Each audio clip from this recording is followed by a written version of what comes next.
Hi, everyone. Welcome to this week's ShootProof Photographer Spotlight with Meg Marie. And it's all about how to attract high ticket clients, which is something I think we all desire in our photography business. So thank you for joining us today, Meg. Thanks. So before we get started, I want to cover a few housekeeping items. So please close any extra browser tab or streaming services. Sometimes the audio and video can get a little bit funny. So if you need to jump off for any reason, you'll get a recording after the webinar is over. So if whatever is not working, you will get a recording. So no stress about that. There is a Q&A tab right to the right-hand side of the chat tab. So if you have any questions for Meg, drop those in the Q&A tab, and then she'll answer them at the end of the webinar. And you'll also get a survey after all of this is over. Please fill it out. Let us know what other topics you want to learn about. And yeah, let us know where you're located, what type of photography you do, and I will let Meg take over here. Thanks. I will drop off and join you later. Thank you so much. I'm hearing a little, oh, we're good. The echo's gone. Okay. Hello. Welcome, everyone. So excited to be here. I can see the chat, so please say hello in the chat. I get excited when you comment, you guys are engaging, and that way I know I'm not talking to myself. Hi, Sarah. Hey, Amy. Amazing, Tracy. Oh, I'm so glad you could make it, Tracy. Yay. Victoria, Dave, Kyra, welcome. Katie from, oh my gosh, it's moving so fast. I love it. I'm losing track. I thought I saw Washington State. I see a few Washington States. I'm originally from Washington State. So hello, my fellow Pacific Northwest Westerners. I can't even remember how to say it now. So I've been living in San Diego for 12, going on 13 years now. So this is my home now. And I am a brand photographer. I started in photography doing everything. We're going to get a little into my story today. But currently I am obsessed with personal branding photography. So let's just dive in. I'm ready. All right, let's do this. So we're talking today about how to attract more high ticket clients, and in a way that is not going to burn yourself out. There's a lot of, there's some myths, I think, around working with like high ticket and luxury clients that I'm excited to kind of shift today for you. So a little bit about my story. I had 27 jobs in my life, and it took me a little while to find my purpose. I quit college. My first business failed, and I definitely felt a little lost, a little frustrated, because finding something I was passionate for and doing work I was passionate for was always something really important to me. And that's partly why I had so many jobs and just quit or got fired, because if I wasn't into it anymore, I'm like, I'm out. And then I found photography while traveling the world teaching English. I was like, let me just buy a camera to document my travels, because that's what you do, right? And I started a travel blog, had no idea I would be here today. And when I got back from my travels, I realized I loved this. Like, I love doing photography, and I could see myself doing it. And I started to find evidence of other photographers through like learning on YouTube and courses and people I met, that you can make a great living being a photographer. This can be a really thriving and lucrative career. And that blew my mind, because I knew I loved photography. The passion was there. And as soon as I found out we can make a great living doing it, I was like all in. Okay. So here we are today. And I now have a multi-six-figure business with my photography and education. And I built this while raising two toddlers. My kids are now 2 and 4 years old, 2 boys, boy mom here. And I've worked with over 400 entrepreneurs at this point. So I've worked with over 400 brands, personal brands, over the last 7 years. I'm going on 8 years total as a full-time photographer.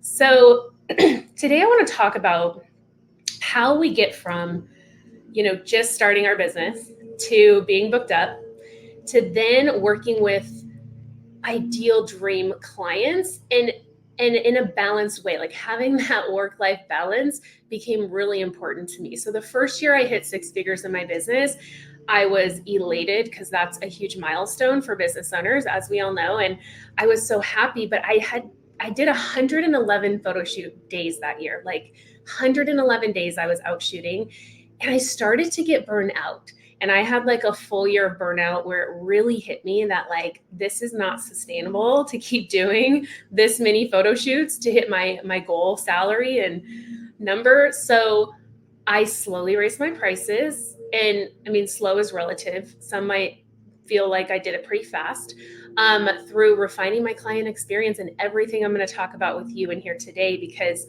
we cannot sustain like not paying ourselves well as business owners. And it's really important to me that I love educating photographers to help you raise your prices, feel more confident, elevate your experience and your portfolio so that you don't have to do 111 photo shoot days a year unless you want to. If that fills your cup, great. But for me, it just wasn't aligned anymore with my lifestyle, especially as a mom with young kids. So raising my prices now, I'm able to do 30 to 40 shoots a year and hit my goal. So I'm out shooting clients like 3 to 4 days a month. And for me in this season of my life, that is like the perfect balance. And I love it. And I love working with more high ticket luxury clients, because what you're going to learn today is it's easier and I work a lot less now. So this is our goal. Say if this sounds good to you, let me know in the chat. How does this sound? So today we're going over the myths and then pricing strategies to reflect your value, secrets of creating a premium client experience that we can all start doing right away after this, and a framework to attract those dream clients. So I want to hear from you in the chat before we dive into the lesson. What is your biggest pricing challenge? What is it for you? I'd love to hear what is coming through. Why maybe have you not raised your prices, or why do you feel like maybe if you have raised your prices, you're not selling your offers yet? And yes, I love that. I'm so happy you asked that, Julia, because everything I'm talking about can apply to all photography. Even though I specialize in brand photography, a lot of what I'm going to talk about today, I actually learned when I was a wedding and family photographer. So I started as a wedding and family photographer. I did everything at first. And some of this I learned through that, how to create this premium client experience and attract more high ticket clients. It doesn't matter what type of photography you're doing. It will absolutely apply to you. So thank you for asking that. So it looks like what's coming through with the pricing is knowing what to charge, consistency across multiple fields, not interested in doing in-person sales. You don't have to. If you don't want to do in-person sales, how much to charge for a corporate event, started charging too little. Now you're struggling to raise them and get to that next level. I hear you on that, Chris. Marilyn said, trying to guess what people will pay. Erica says, staying competitive. Shelly, they think it's too expensive. We've all gotten that, right? I've had clients that tell me it's too expensive as well. And Gina, my audience can't afford me. Jessica, longtime clients will be surprised. Yeah, if you raise your price. I've been there, girl. So I started at $200 a photo shoot and then slowly raised my price from there. And now I sell 4-figure and even some 5-figure offers. So we're talking like $2,200, $3,300, $5,500. So I've been on the journey of raising my prices. And it is hard when you have those current clients that you're like not sure how they're going to feel when you tell them the new price. But I want you to know I've had clients who have stuck with me as I raise my price and pay my new prices, even though they were paying less before. So it is possible for you. Michael, I'd like to be affordable for a greater audience. Lisa says there's too much competition. Yeah, there's competition in every industry, no matter what niche you're in, no matter what field you're in. That is across the board, Lisa. Can't escape the competition. Deborah, scarcity mindset. So I think people can't afford it. Staying competitive in an oversaturated market. Yep, every market is oversaturated. Think of restaurants. Think of how many clothing stores go out of business. Think of anything like the lawn people guys are across the street mowing the lawns, and I'm sure the lawn industry is competitive as well. So how do we stand out? There is a way. Tim says working with clients with budgets to spend and being too nice to friends and past clients. Yeah, that's a tricky one. But that's great awareness that you've caught yourself doing that. So I'm gonna move on. Thank you so much. I'm gonna read these later because this is amazing. Hopefully we can save the chat. That'd be great. So what's your biggest pricing challenge? Okay, so I hope I answer as much of these. I hope this answers a lot of these challenges for you. So let's start with the myths that keep photographers undercharging. These are things, because I've also coached a lot of photographers, and these are things I see that have come up often in the photographers I coach. So the first myth, and I've been through this myself, is that you have to give more to charge more. How many of you have thought, okay, I want to raise my prices? Or how many of you have caught yourself when you're making these new prices, you're ready to level up, but you're like, okay, I need to add more photos, or I need to add more time, or I need to like give more and more and more in order to justify the price. But that is not true. We do not need to give more and more and more when we raise our price. In fact, the opposite is true. Usually as you raise your prices and you get into a more luxury market and high ticket clients, less is more. They actually want less and they want higher quality. It's about just slowing down. It's about dialing in your craft, refining your experience so that it's actually easier for the client. It's easier for you, and truly less is more in the luxury world. So this is good news, you guys. Celebrate, because it's not going to be more work. It's going to, as you put, these things into practice in place, over time, you'll do a lot less work. I can speak to this because I was doing 111 photo shoot days a year. And now I do 30 to 40 to make the same money. And I do a lot less work. Okay. So luxury is about experience, not quantity. And luxury clients, they want to pay for ease. They pay for an easy, elevated, white glove experience. That's what we're talking about today. Myth number 2, I want to hear how many of you have thought this. Tell me in the chat. You have to be your own ideal client. Like, have you ever told yourself, well, I wouldn't pay my prices. I wouldn't pay these prices, so I can't sell this, or kind of like felt insecure, not confident selling one of your prices because you realized you wouldn't even pay that price right now. So I've been there, and yeah, if you have specific questions, I want to pause and just say, put them in the Q&A tab. That would be super helpful because otherwise your question will get lost since I'm inviting you all to comment. So just put questions in the Q&A tab, and then at the end we'll go over them. So you have to be your own ideal client. That's actually false. So I used to think this as well. And of course, it's like my prices were, when I started, they were less. And of course I would pay those prices. Now where I'm at in my life, I have different circumstances. I'm also a photographer, and I know other photographers I can do trades with, or it's just a whole different situation than my clients who value this and want to pay for this. You don't have to personally pay your own prices in order to justify them. You just have to believe in your value and that transformation you're selling. We get to stay out of our clients' wallets and not make any assumptions. That's the quickest way to lose a sale. Never make assumptions about what someone else values and what they have money for or will find money for.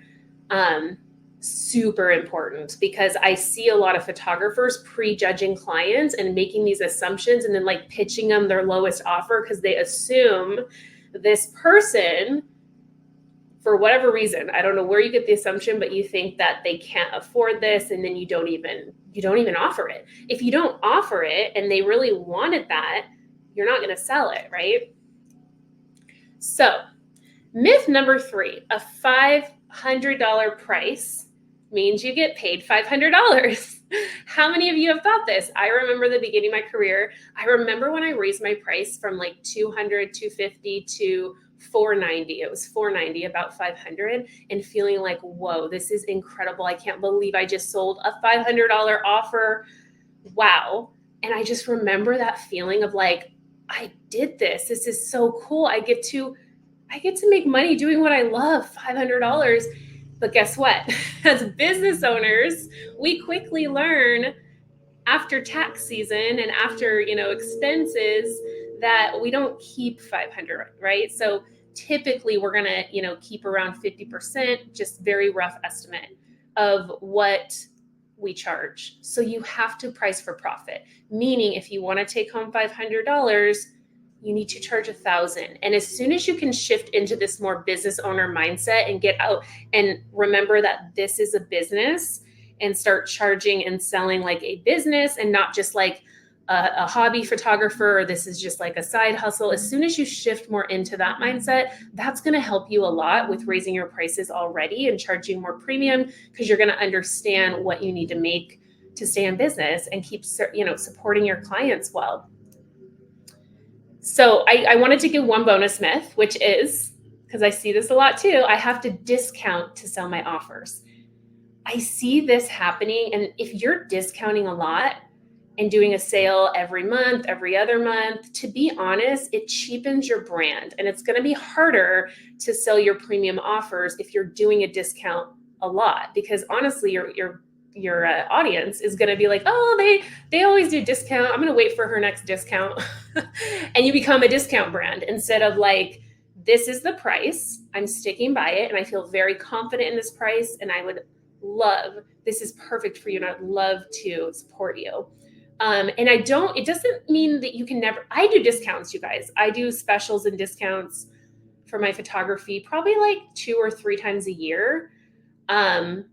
And sometimes I even do it on a case-by-case basis to create some urgency. If somebody's proposal contract sitting there, I might email them and say, hey, I'd like to add this bonus, or I'd like to offer you this discount if, $200 off when you sign up by Friday. I do stuff like that, like individually, but I don't do it.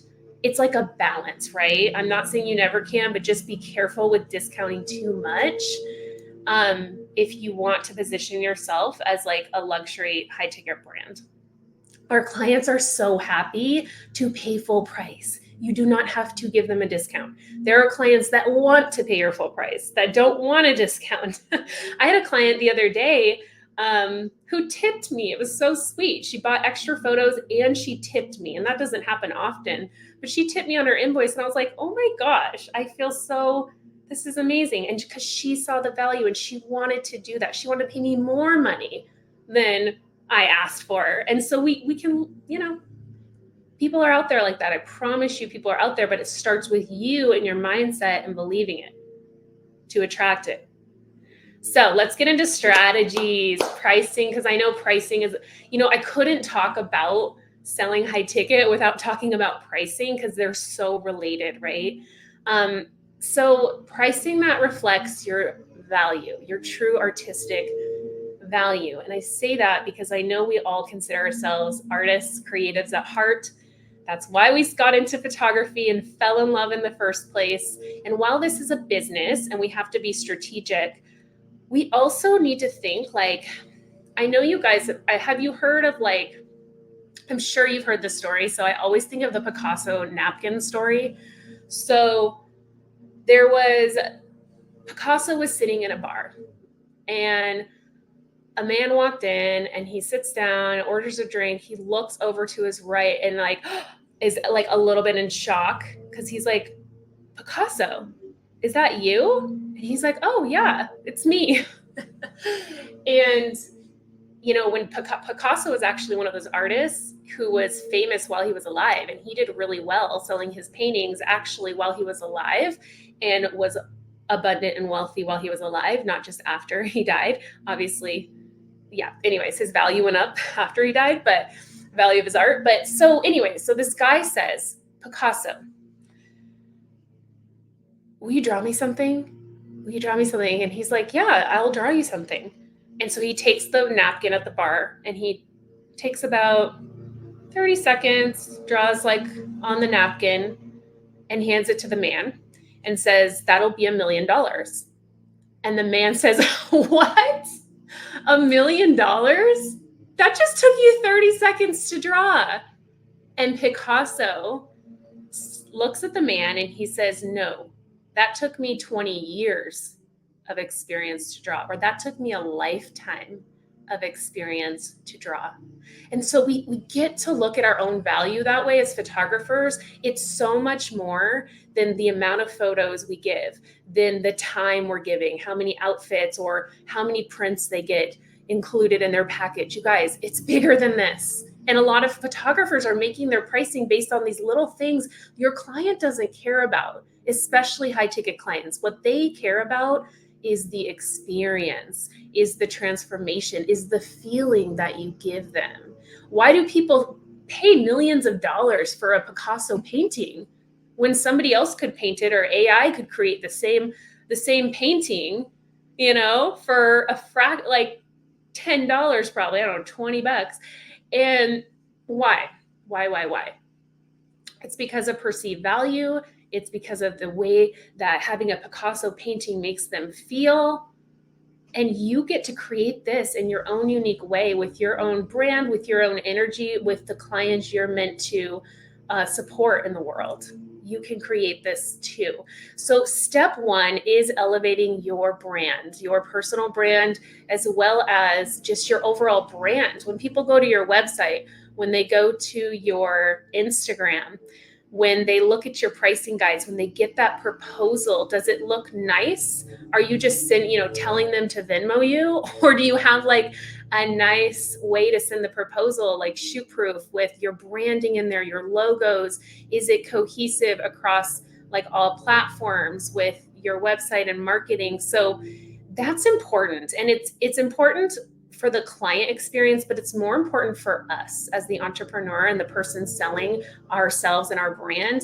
As you start to refine your brand and get things aligned to a place you feel really confident in, you're automatically going to start to sell more and charge more, because you're going to feel a better alignment with your branding. I could talk about branding all day as a brand photographer, but we're not going to get too far into that today. But the other thing I want to mention with the branding aspect is exclusivity and limited availability. So only having so many spots a year. So this is how I've been able to book more clients as well. Is, I will let people know, hey, I have 2 spots available still for Q2. Reach out if you're interested. I've had clients that leave reviews that say like, "Megan's amazing. Book her now if you can," because they said something like, she gets booked up and she's busy. So like people like know this about me, and it actually makes me more desirable as a brand, not saying, "Oh, I can get you in anytime. Oh, when do you want your shoot? Oh, I'm wide open." Is that something you say right now? Or do you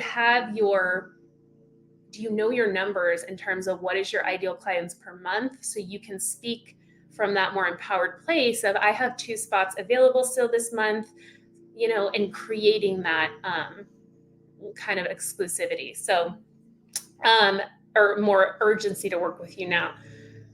And then high-end clients invest in a sought-after experience. They invest in the experience. It's not about how many photos and time and all these things that we keep wanting to give more and more of. That's not the way to raise your price. The way to raise your price is to create an experience. We're going to get into that. So crafting your signature offers. This is the next step to attracting more, charging more. We want to create all-inclusive, seamless, and curated offers if we can. So for an example, as a brand photographer, all my offers actually include makeup on set right now with touch-ups. And that has been game-changing, because the reason I do it is because I know I've vetted amazing team of makeup artists to work with. And I know when my clients get that, they end up loving more of their photos. They end up buying more of their photos. They love the experience. They're less stressed. They feel taken care of. And it's easy for them, because when I'm on the sales call, I say, "Oh, are you going to want hair and makeup? Most of my clients get hair and makeup, and they say, yes, perfect. It actually already includes that. And I work with the best artists in San Diego. So I'll coordinate that for you and send you an email intro so you can have a chat with her ahead of time. Like, I take care of that for them, right? So how can you like up your offers, like create some offers that are all inclusive with some other things that you know your clients want? Because remember, with luxury clients, they want an easy experience, and they will pay for ease, they will pay for convenience, and they trust referrals as well. So all of us could be including whatever industry you're in or whatever niche you're in photography. You can include makeup for your clients, your female clients, or something. I feel like every woman would appreciate that. 95% of women. Every now and then I get a client who's really good at makeup and truly is great at doing her own, but that's rare. More rare for on-camera makeup. So anyways, creating an experience, not a package, is like the takeaway we want. It's not about giving more into like a package that's like 20 items long. That can be overwhelming for clients. Just keep it simple and make it really desirable for your client. And then the next part of your offers is pricing for profit. Pricing for profit, knowing your numbers. You know, there's a lot of pricing calculators out there where you can put in, and I have one as well, I'll share at the end, but you can put in how much time you're spending total on the experience from start to finish, with all the client communication, the photo shoot day, the editing process. What is that total time? Then divide the price by that time. So you and then, you know, if you're charging $1,000 and you spend 10 hours, that is $100 an hour. But then you get to divide it by 50%, remember, because we're a business. So it's $50 an hour. And that's how you can start to really understand your own pricing and know what you need to be charging based on your personal goals and expenses. So the main takeaway is you get to feel super confident in your offers, and they should be dialed in. We shouldn't be creating offers like when we're on a call with a client. Like we get to have these all-inclusive offers. So I have like my brand glow up, I have magnetize your brand, and I have my visionary rebrand. And they're each their own thing. Each of them are different for like a certain person. They're perfect for a certain client. And like, I know the price, I know the offer, I'm excited to share it and sell it because I know it's perfect for my clients. So you want to feel that way about your offers. So now pricing strategies, we're going to get into. So pricing strategies. So this is just some like fun, simple strategies that you might already know. I'm curious if you do. But I didn't know when I started as a photographer, and I learned over time. So clients love payment plans, even luxury clients. So if you're not offering payment plans, you could be losing sales. So some people might not be able to pay for a $2,000 at one time. But if you say, oh, it's 3 payments, or it's $1,000 deposit and then 2 payments of 500, and that's how you sell it, they might be easily on board. Whereas before they thought they had to pay 2,000 up front. So this is really important to have these payment plans. And then even numbers typically is better for like luxury high ticket. So instead of saying I charge $29.95, just say 3,000. For a luxury client, like say 3,000, say 2,500, say 3 payments of 1,250. Like keep it even numbers is a little more. That's what is more typical for luxury, and what I personally like. Personal opinion. Okay, confidence is contagious. So again, be confident in your offers, be confident in your pricing. That's going to sell. Because when you're confident, that client's going to feel your confidence, and that's what they're looking for. They want to book someone who is an expert. They're looking for expertise, luxury clients. They want to be taken care of. And so instead of thinking of yourself as the cheapest client, or trying to be the cheapest client and compete on price. You want to be the best fit. You want to have the best offer and experience for them, that as you tell them about this, price is an afterthought, because they're like, oh my gosh, I want that. I'm on board. That's exactly what I've been looking for. Like, you're in my head. And then you tell them the price and it's like, okay, sounds good. Price doesn't become an issue anymore because you've created this amazing experience and offer. So high ticket, I just want to say this, it doesn't mean it's overpriced. You have to truly believe, like, this is what our work is worth, and this is what the experience and all of my expertise, my lifetime of expertise, think of the Picasso story, is worth. Okay. We talked about pricing, we talked about the miss. Now we're going to talk about the premium client experience. So I just want to share a few of my reviews. I'm not going to read the whole thing, but I want you to hear, even in the reviews, my clients are saying these things that we've been talking about, making it easy. So she said, Meg made the experience feel effortless. She made the shoot day seamless and enjoyable. Keyword, seamless, you guys, seamless. Is your client experience seamless? That's what people are looking for. People will pay more money for seamless. So Femi, I value her ability to read energy and convey her subject's essence through the photo. Notice she didn't say, I love that she included 5 million photos. I love that she gave me she overgave me an extra 2 hours of time. That's not what they care about, you guys. They care about things like how they're going to feel, the experience, the transformation. Another client, I've worked with Meg multiple times over the past few years. Her services go beyond photography. So she talked about in her review, she's a great coach. She has the superpower of bringing your true personality and image to life. Again, these are the things our clients care about. These are the things. And then one more from Morgan. From our first phone call until I received the final photos, I felt supported and guided throughout the experience. Fully understanding the process, what to expect, and how to get the most out of the day through Meg's detail-oriented communications.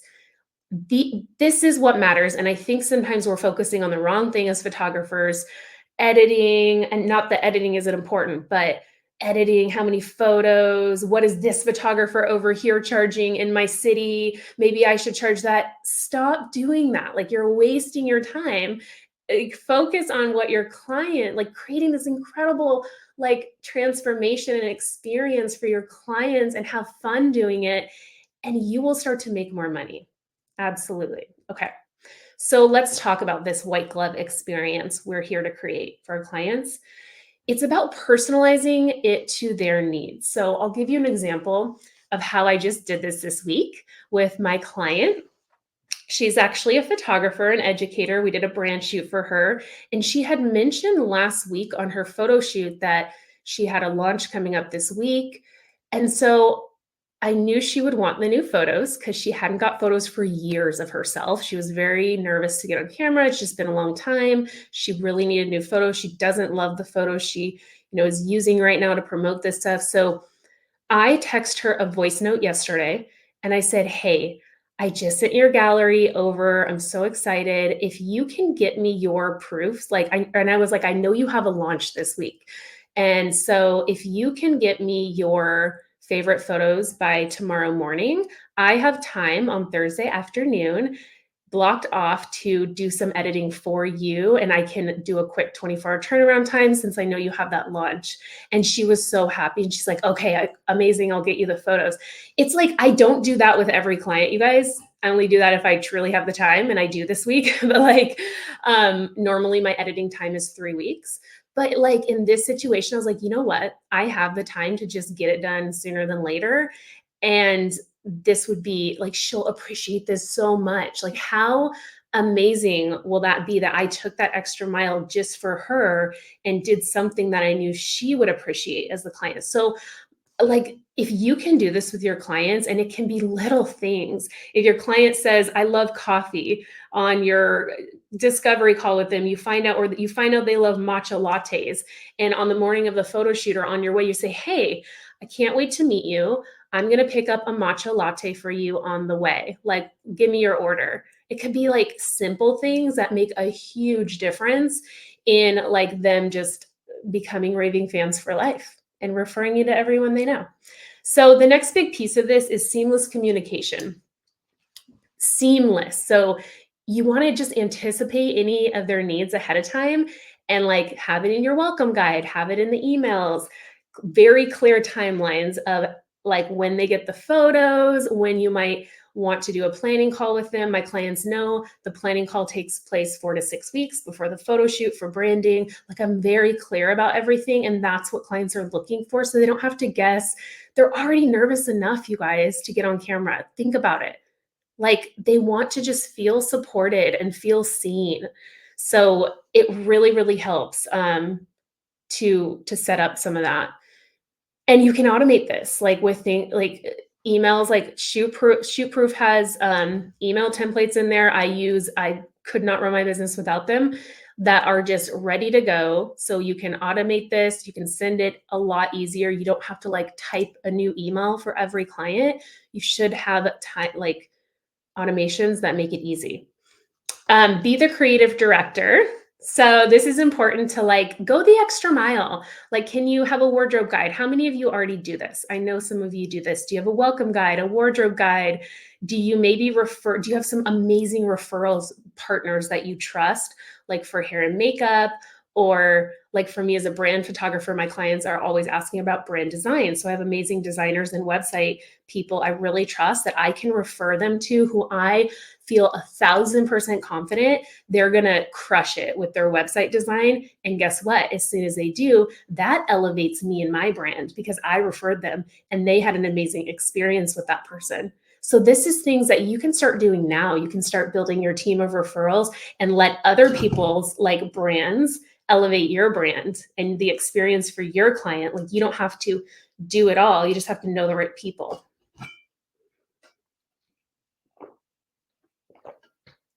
Love it. Mohit, I think is how I say your name.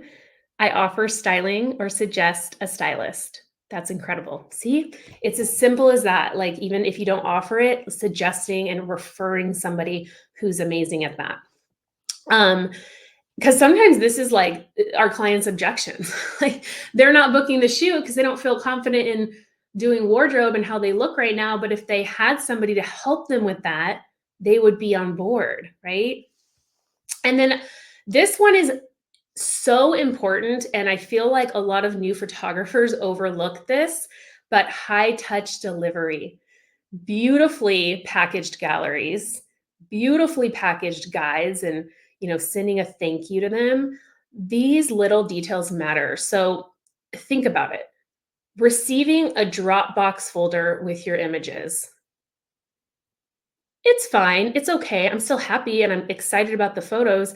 Versus, though, if you sent me a gallery and it's like Megan's photo shoot, and it's this beautiful gallery, and I get to go through and I get to experience the photos the first time in a beautiful scrolling gallery like ShootProof, instead of just like clicking through, swiping through a Dropbox folder. It's like, it's such a game changer. And these are the little details that will help you raise your price and help you get more referrals. Super important. Hopefully most of you in here have ShootProof. I'm assuming that's why you're here and you're using it. I know there's features in ShootProof I still want to use, do you, I should ask Kelly this, but I've been wanting to, I'm assuming there's still like the videos you can put up in a gallery, like you can put a gallery welcome video up, right? That's been on my list to do, you guys. So maybe that's like my action item after this. And some of you, maybe you'll do that too, where you're like, welcome, I had the most amazing experience with you. Here's how to best select your photos or how to download and save your photos. I'm here if you need anything. Like something like a video like that would be incredible, like next level of your experience. And then lastly, just like being in relationship, keeping in touch. I sent my clients Christmas cards this year. That felt really good. All right, we are on the last part of this. So let's get into the framework, then we'll dive into questions. The framework for attracting dream clients who appreciate quality. Step one, we've been talking about the whole time: upgrade your experience and details, send beautiful galleries, guides, gifts. Just talked about that. This is something we can all start doing, and just one thing at a time. You don't need to do it all at once. Step two, simplify your client experience, make your inquiry process seamless, automated, easy, and clear. Seamless, simple. Automation is my best friend as a mom.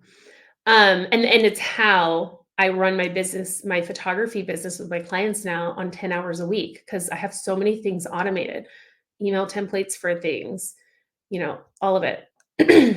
Dream client formula. So, oh yeah, we're still on it. Step three, build connection and take time to get on a call. So this is one of those things I just wanted to put in as the actionable steps for you to do next, because it can make such a big difference, you guys. If you're not in a place to revamp your brand right now and, kind of like do everything now, that's okay. The one thing that can make the biggest difference to help you stand out is to get on a call with the client. The other day, I don't know what got into me. I usually don't text inquiries, I email them back. But I was like, you know what? I'm excited about working with this person and I'm going to text her. So I sent her a text like within hours after getting the email, like 1 or 2 hours. I was like, I sent her a voice text. I was like, hey, I don't usually text, but I'm really excited from your inquiry to work with you. I think we'd be a great fit. Let's hop on a phone call. When can you chat? Here's my availability. And we picked a day. And 2 days later, we had a call and she just signed up to work with me. So like, I made her feel seen. I made her feel special and important. And instead of letting her inquiry sit in my email for a week or whatever, and just emailing her a pricing guide, we actually got on a Zoom call. We talked, we connected. I understood what she was looking for. And I shared how I could help and what would be the best fit from her. That's it. And we can all do that. Step four, the last thing, is tuning into their energy, because luxury is about how you're making your clients feel and that bigger experience and transformation, not just about like how many photos and prints and, hours they get. Focus on selling the transformation. This is how I've been able to do. I used to think I had to give more and more and more.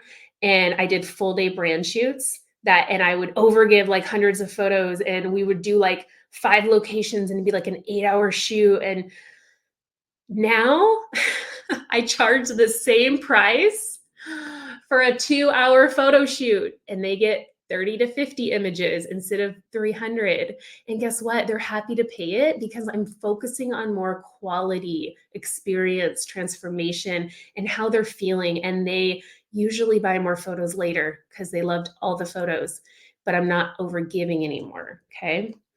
So I forgot I had this last slide. One more, how to increase referrals, because we all want referrals. And the thing about higher ticket clients and luxury clients is like, they typically refer a lot. They trust referrals more than marketing. So you really want to take care of those relationships with your current clients. And also just like industry experts, you can build relationships with them. Like I mentioned, like the brand designers and website designers, those are good referral partners for me as a brand photographer. Think about your niche. Who would be a good referral partner for you? If you're a newborn photographer, could you partner with some baby clothes stores in your area? Like we have these baby clothes stores in our area, and like give them some really cool, like, $500 off your first newborn shoot. I mean, this is if you're charging like enough, you would give 500 off. That's a hefty discount, but like something where you're partnering with them, and then maybe you're referring your clients to buy newborn clothes at their store, and you're buying some of their newborn baby clothes to have in the shoot. Like stuff like that we can start to do to get more referrals. Incentivize past clients, like just a thank you. Even if you don't buy a gift because you don't have a budget for a gift, write a card, send a handwritten thank you card. That goes a long way, a long way. And then just staying in touch, we talked about that, and collecting more testimonials is really important because higher ticket clients, they want the social proof. Again, this is why referrals really work with them, because social proof is important to them. So this is your homework. I guess it's like the same 4 steps we kind of went over. But refine your experience, audit your pricing, make sure you're charging for profit, offer a connection call and really connect and listen to the client, and then just work on having more confidence in your craft and the transformation that you offer. Believe in your value as a photographer. So I want to share one way I can help support you with this. And I do have a special bundle I created just for y'all. Because I was like, how can I support them after this? So I have the upgrade challenge. It's an 11-day challenge. When you sign up, you're going to get the upgrade workbook to kind of follow along and help you through the challenge. You're going to get my upgrade master classes in there, and it's 11 days with like mindset upgrades as well, of little actionable things you can do. I will say, disclaimer, some of the things in my courses are focused on brand photography, but I picked these specific ones because everything I talk about in here can absolutely apply to any photographer. So the next one is pricing for profit. And I actually do have a pricing for profit calculator in here for you. And I go through how to do that and the mindset of pricing for profit. And then I also have Sales September, which focuses on more high ticket sales. And it's 22 days of mindset audio prompts for me, like 2 to 5 minute a day audios for me to help you get in the mindset of selling more high ticket. I'm actually going to give you all 3 of these in the upgrade bundle today for the price of less than 1. So normally they are like 97, 197, and 111. You're going to get all 3 of them for $97 if you want that. That's available for you. Kelly will share the link. We have that for you to get today for $97. And I also have free education on my website. If you want to start with something free, I have a masterclass called Booked and Paid that will give you some great ideas of how to find more clients and get booked and paid sooner. And that's at megmariephoto.com/education. Thank you all. I'm going to stop sharing. Oh, it was so good. That was fun. I went a little over my 30-minute goal, but it's all good. That's okay. That is absolutely fine. We got so much out of it. And there are quite a few questions. I think a lot of them you did answer. So I'm going to kind of skip over a few that I think that you've answered. But Julia is asking, this does work for all types of photography, right? Not just brand photography, because you are talking about the client experience. So that is really universal to all types, right? Absolutely. Like, I think of my wedding photographers, and so much of what I talked about today, they did. And that's why I was okay to pay. Like, as soon as I met them, they made me feel a certain way, right? Like their energy. And they did these personal things. Like my wedding photographer, I was like unsure about what to wear at my engagement session. And I was texting her, and she could sense that I was just like kind of nervous about it. And she went out of her way, called a bridal boutique, found me a like showroom dress, I forget what they're called, but that they had there to borrow for our engagement shoot. Oh my gosh, like wasn't expecting that. And I know she doesn't do that for all her clients, but like, do you know how special that made me feel? And those are my favorite photos of me ever with my husband. And like, so this stuff applies to honestly everyone. Yes. Yeah. Yeah. And what you were saying, you just have their back, right? You're thinking of all the questions and all their insecurities, and you're just getting ahead of it. And they feel like, she's my friend. She has me, Yeah, she's not throwing the photos and then running away, like it's a full experience. I love that. So Mark is asking about licensing fees. Do you have like a standard that you charge, or does that vary when you're talking about licensing photos? Yeah. So I don't work with a lot of bigger commercial brands, product businesses.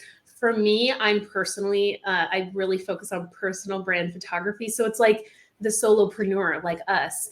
And so I don't do like complicating pricing and licensing fees.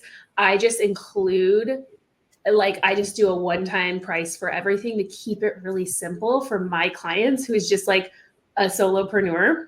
Right. However, in like commercial, or if they're going to use the brand photos for something commercial related, at that point we can discuss more of like the photo usage. They could add on a special license to use the photos, you know, in another capacity beyond just marketing for their business. So that's in my contracts. Yeah. Perfect. Awesome. Yeah. So I see a couple of questions here that kind of all tie together. So you kind of feel like it's a race to the bottom, right? There's so many photographers. You talk about the saturated market. Yeah. How do you sort of overcome that initial insecurity of like, oh gosh, all of these photographers are charging so much. Maybe I'm new to town, for example. Yeah. How do you get to that place within yourself to say like, no, I can charge, you know, a higher rate and not feel panicked? So, I mean, there's two things, because I think if you're truly like new to town, like you moved, you're in a new place. I haven't experienced that as a photographer because I started in San Diego and I'm still in San Diego. However, I would encourage you to like own your value no matter where you live. Because again, like going back to the Picasso story, like you still offer the same value and experience you always have, no matter where you live. So there's that. But I think what you're more focusing on is like, if it's like you're a newer photographer and you just haven't built your confidence yet, you know, start at a price point you feel confident in. I started at $200.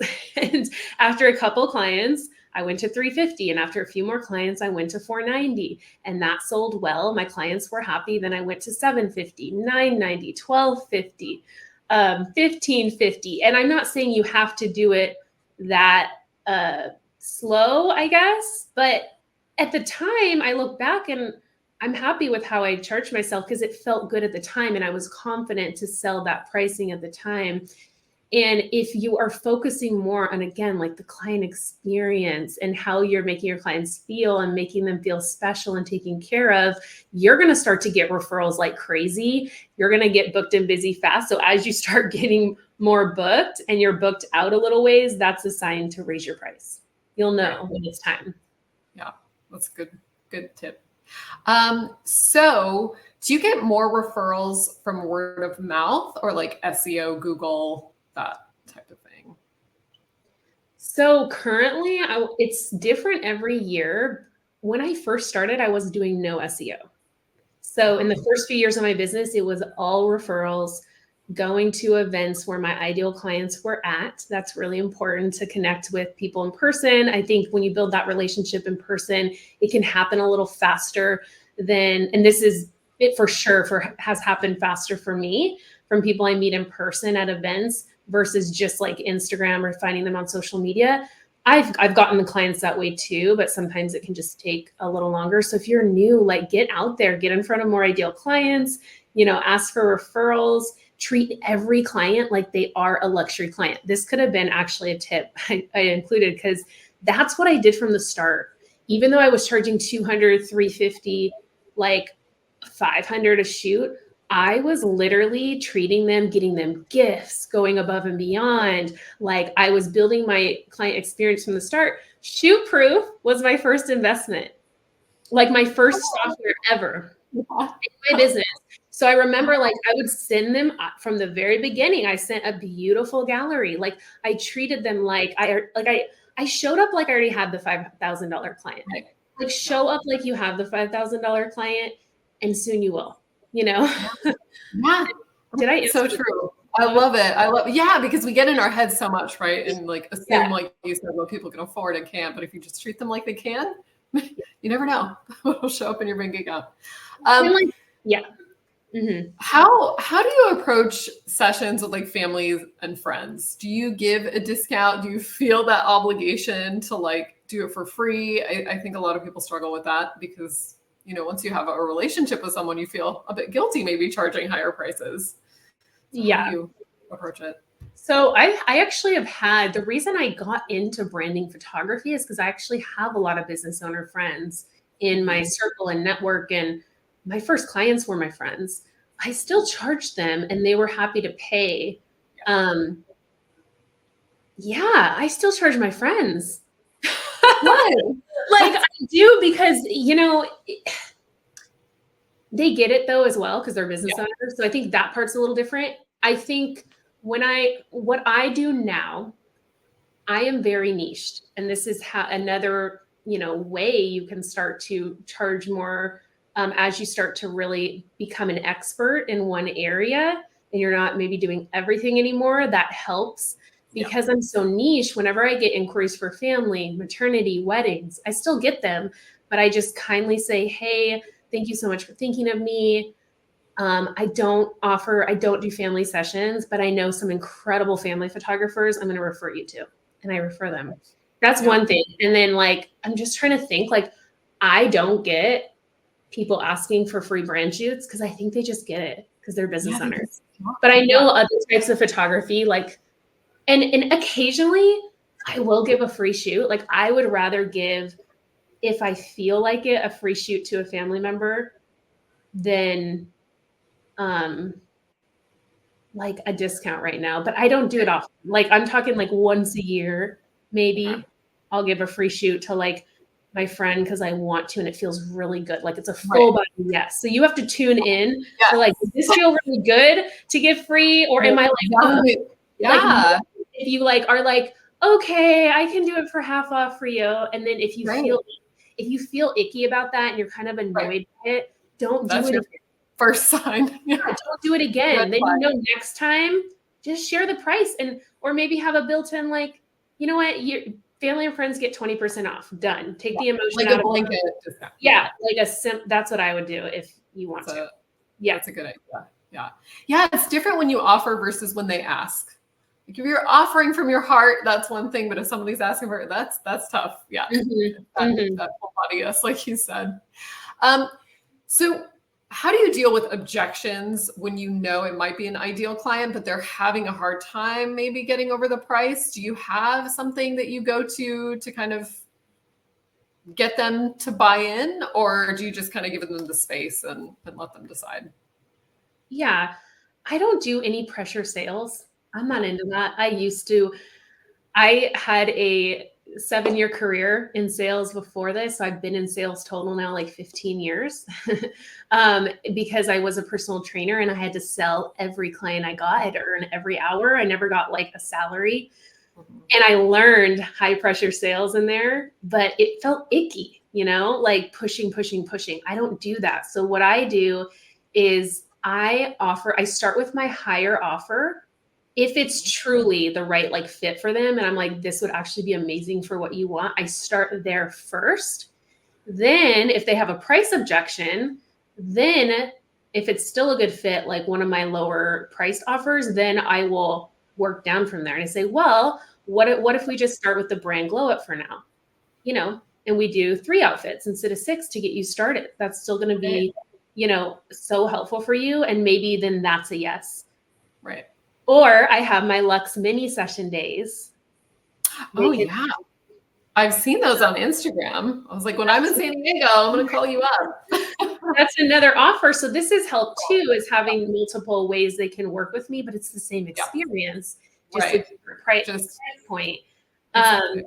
Yeah. And they get different amount of photos and time with me, right? And outfits. But at the end of the day, I say the price, and if it's a yes, it's a yes. And if not, like, I say, well, usually I get like, okay, I can't do this now, but I'm putting you on my vision board and I'm going to come back.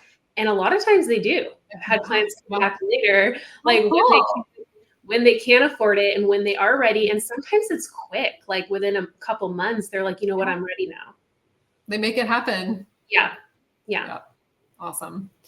Oliver is saying or asking, can you use this pricing strategy obviously across all types of photography, right? Like you said, like between corporate work and events, and like, would you price it similarly, or would you change it based on the niche type of photography?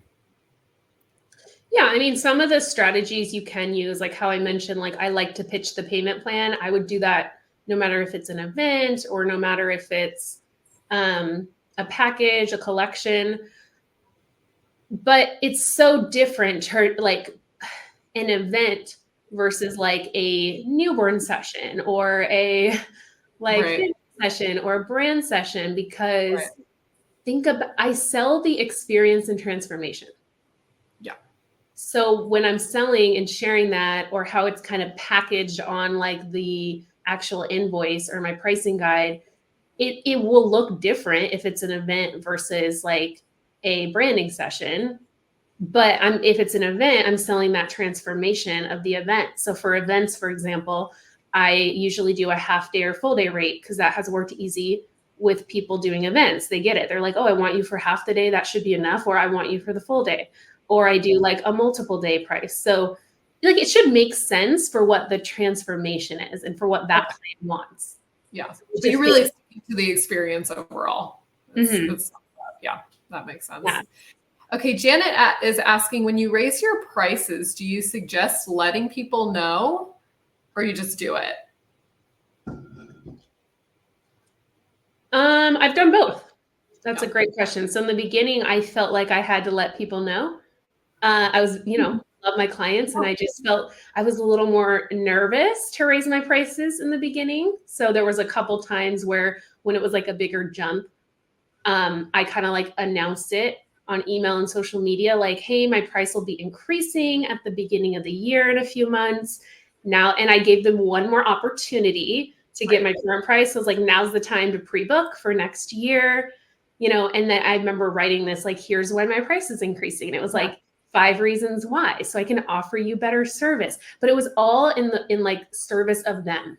Yeah. It's like, so, like, because I'm a business owner, and like I have to, like, this isn't just a hobby, like this is a business. And like it was, but in a nice way. I said it like in a way that was of service for them, because it was like when we raise our prices, yes, we get to pay ourselves more, but also like we have more energy to serve our clients well and pour into them and really create this amazing experience for them. And the more photo shoots we do, like the more of an expert we become, and we get more confident. So we're able to say, like, I don't know, just say it. So like the last few times I raised my prices, I didn't announce, I didn't tell anyone.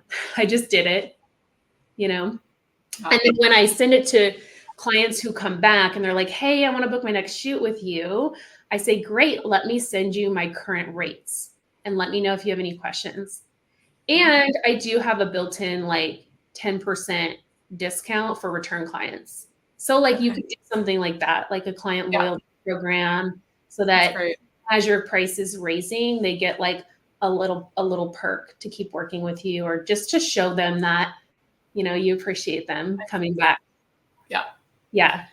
Mohit is asking, like, where do you find the initial clients? I think that is where everybody is kind of like, okay, we want these luxury clients. We have the experience like lined up and maybe updated our website or whatever. But how do you initially get that first 1 or 2 clients in the door?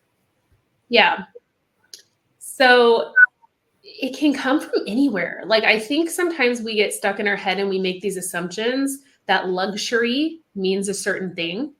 So I have a definition of luxury client that's going to blow your mind and shift your mindset on this. So a luxury client to me is not, it has nothing to do with what they do for work, what their income level is, who they know.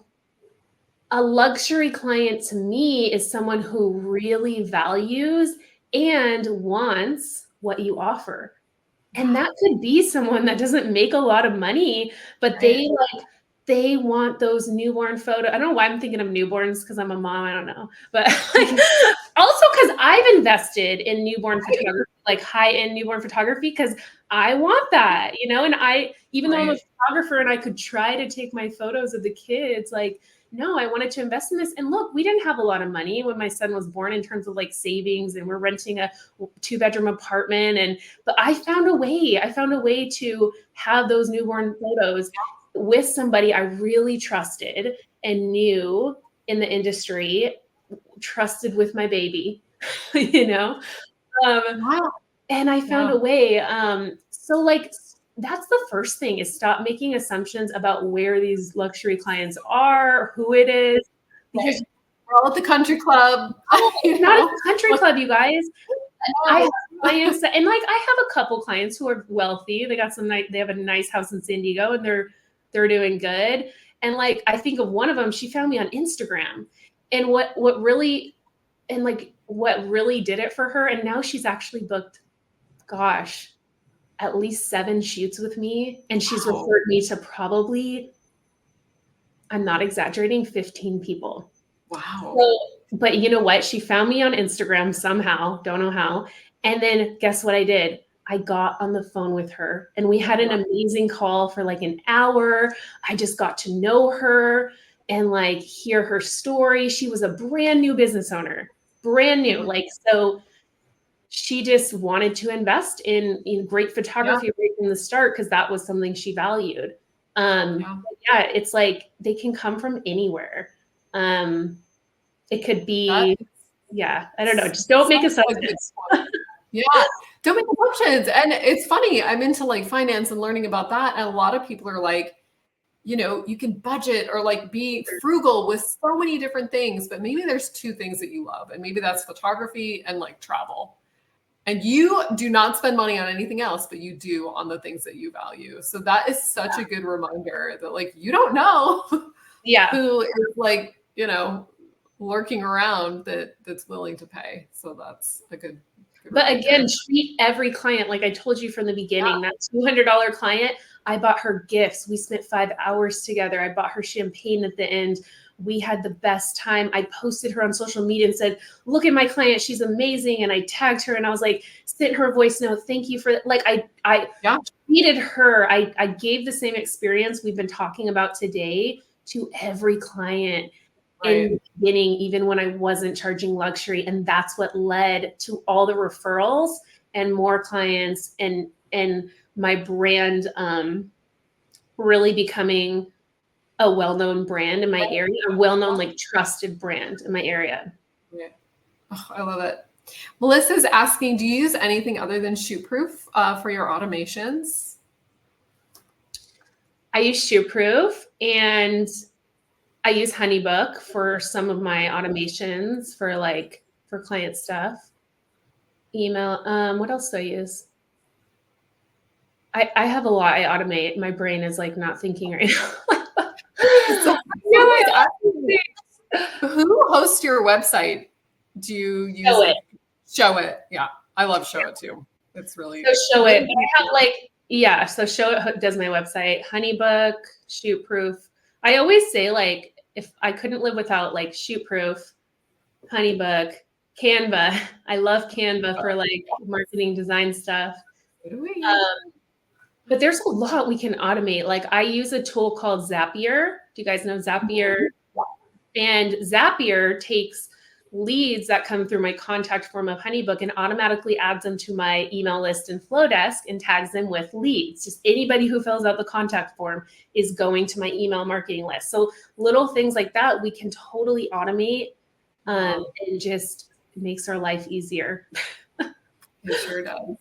Yeah. Ruben is asking if maybe they can get a copy of these slides if somebody wants a copy. Yeah. Do you want me to drop the link in the chat or just give it to you? That'd be, spectacular.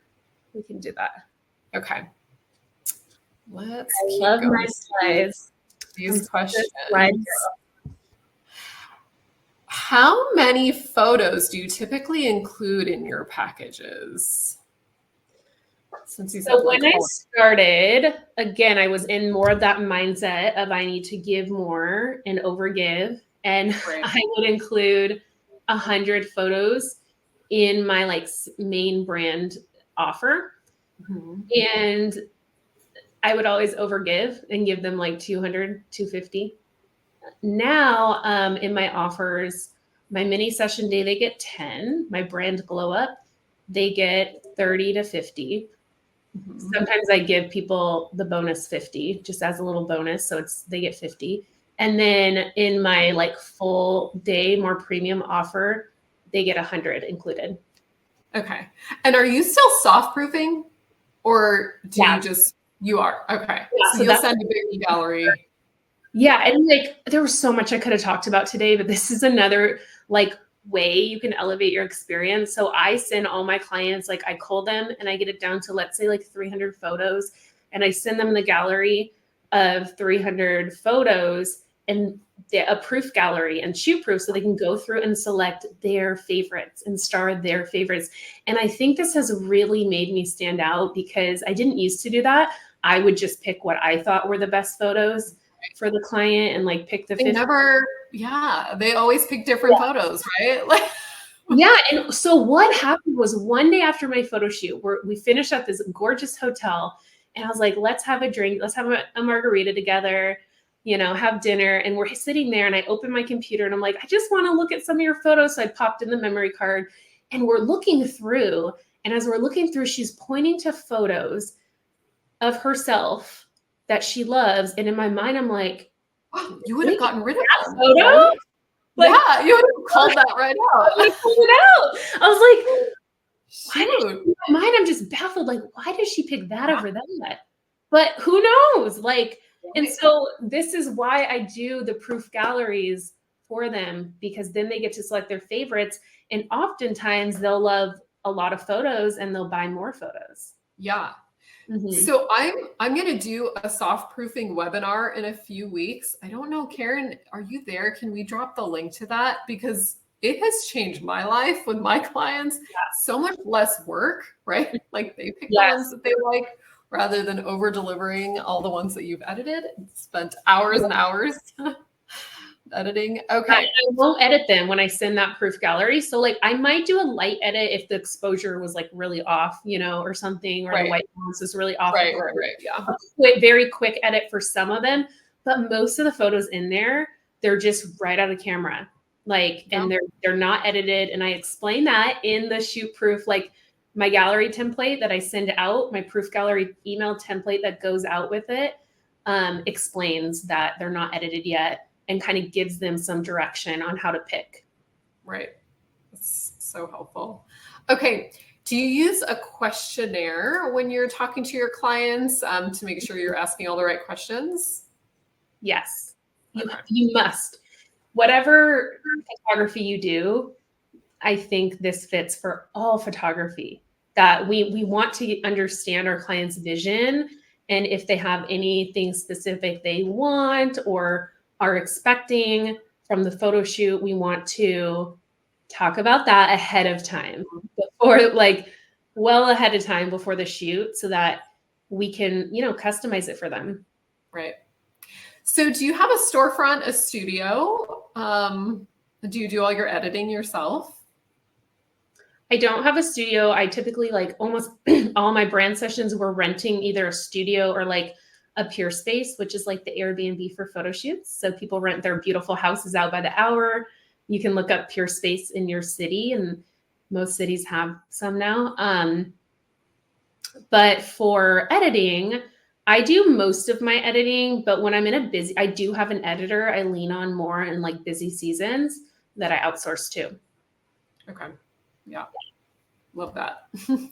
So Greg is asking, how exactly do you sell this transformation? Because you're talking about the transformation, but how do you get your clients thinking from one place to the next? I wonder, what kind of photography does he do? Can you comment, Greg, if you're still on with us? Greg R. What kind of photography you do? Let's see. I don't know if it's in the chat or. My transformation as to sell as a brand photographer, I know you want to think about who you're speaking to, that ideal client. For me, it's a business owner who really needs updated photos, fresh photos for their marketing. Maybe they don't love their photos right now. Maybe you want to think about the desires and pain points. So maybe they're wanting a new website. They want to feel confident. They want a photo for their speaker page. And the bigger transformation I'm selling, it's not photos for the website.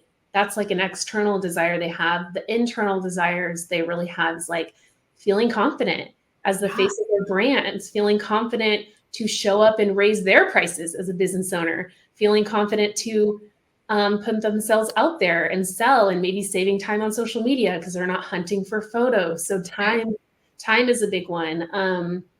Standing out online, stopping the scroll so that their clients can find them. So it depends on your industry, but you have to get in your client's head of like, what do they really want? And like for me, a lot of what my clients say, and the reason I showed the reviews is because I'll read reviews. So this is why it's really important to get reviews, because that's like how you market. So read your client reviews, what they're saying, and like ask them, why did you hire me? This could be a question on your questionnaire. This could be something you send in like a client experience survey after, like, why me? Why did you pick me? And then like what, encourage them when they leave a review to share more about the experience and transformation of working with you. Because if they share about that, you're going to get like really good ideas to use in your marketing, and like how to share about your offers and that transformation to the next client. Yeah. And one of the biggest copywriting tips is to ask your clients directly what their pain points are. They list it out, and you take it and you kind of mix it up a little bit and put it on your website, right? And like you are reflecting back to them exactly what their issues are. So it's such a good point. And we have ChatGPT now to help us. So you can have a convo with ChatGPT and say, hey, here's some pain points my clients have been sharing, my ideal client that they need support with, or here's what they're desiring. Can you help me write a really great Instagram post leading into, like organically leading into them reaching out to work with me for photography or book a session? Yeah, that's awesome. Okay. Would you recommend maybe doing a styled shoot at the very beginning if you don't have clients yet, and then kind of trying to roll it from there? Absolutely. Styled shoots can be great because you need your portfolio first. And this is what's so hard if you're a new photographer. I know it's so hard. And it's like, especially to sell, higher ticket, you need a portfolio that reflects those clients. So someone who looks amazing head to toe, hair and makeup done, maybe they've worked with a stylist or they just have great style. Like you do want that in your portfolio. So you can absolutely do like a styled session where it may be an investment for you to rent like a great space for the photo shoot, if you need that, back for the background, and like rent a hair and makeup artist, and then invite a few people to do a free shoot so that you can build your portfolio.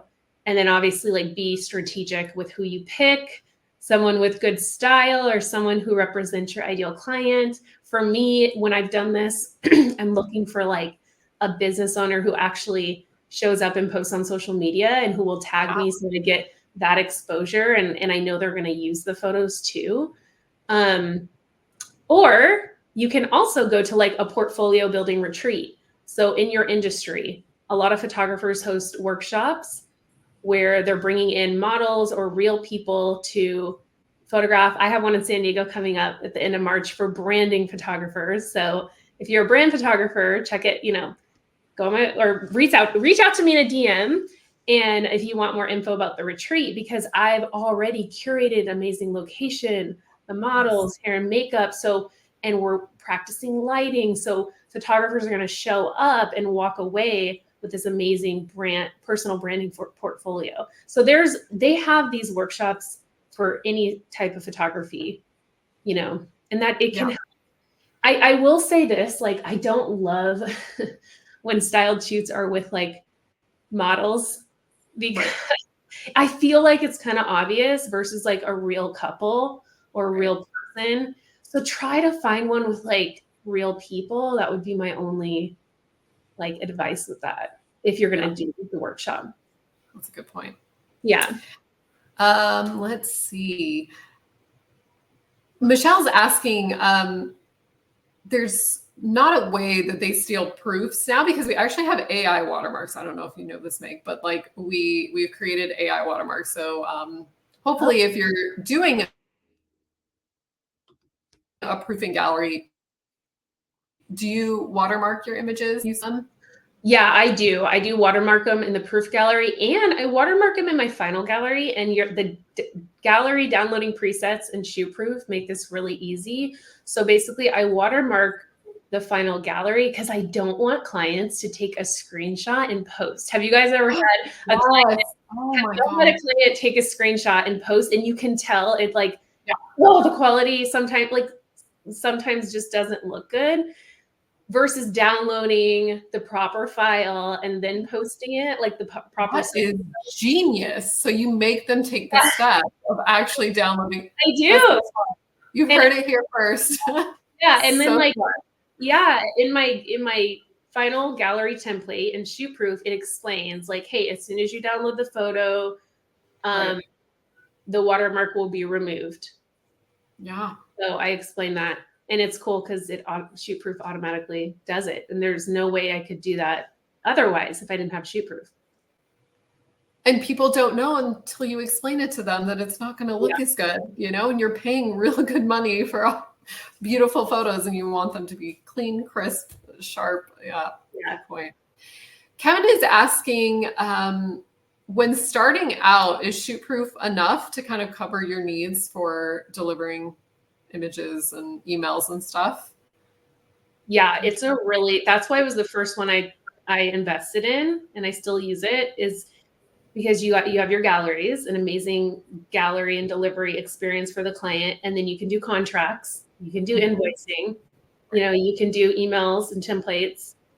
So I don't use ShootProof for my main email marketing. I use Flowdesk, but can you do email marketing in there, Kelly? You can do it to a certain extent, yeah. But as far as like the flows and stuff, yeah, Flowdesk is spectacular. I love it too. So yeah, okay. But yeah, ShootProof is amazing. Like, this is going to elevate your experience so much to send like a nice professional invoice with your logo and send the contract out with your logo and the gallery, and then start to save these email templates you're going to be sending to every client. And that's how you really like standardize your client experience, is using templates.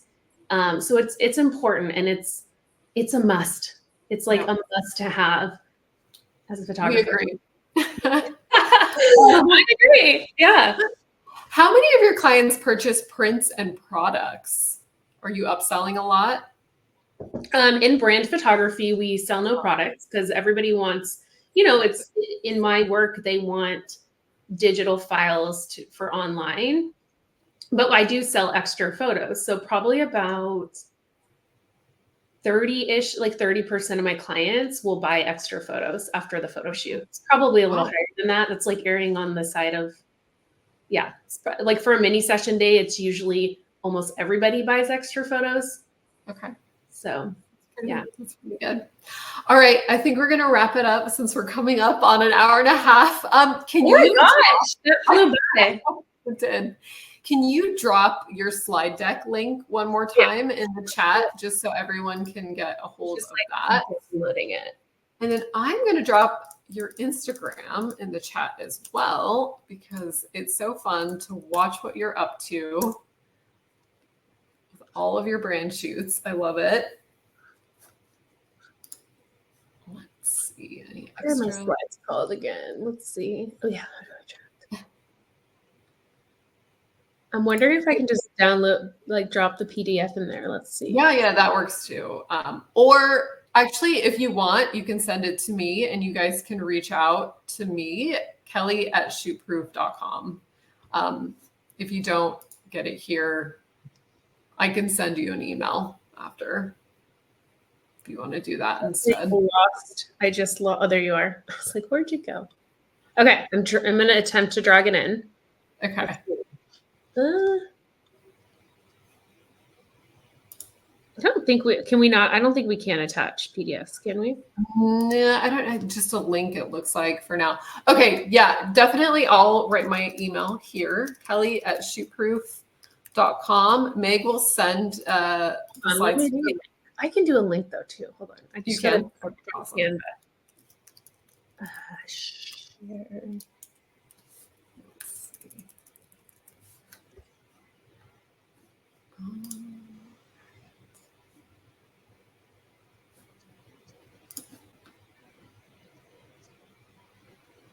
This should work. So it just sends it as like a little Canva template, but here is the link, everyone.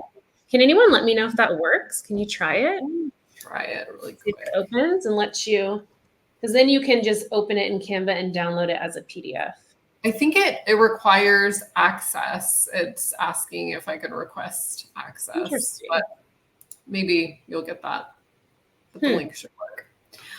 All right.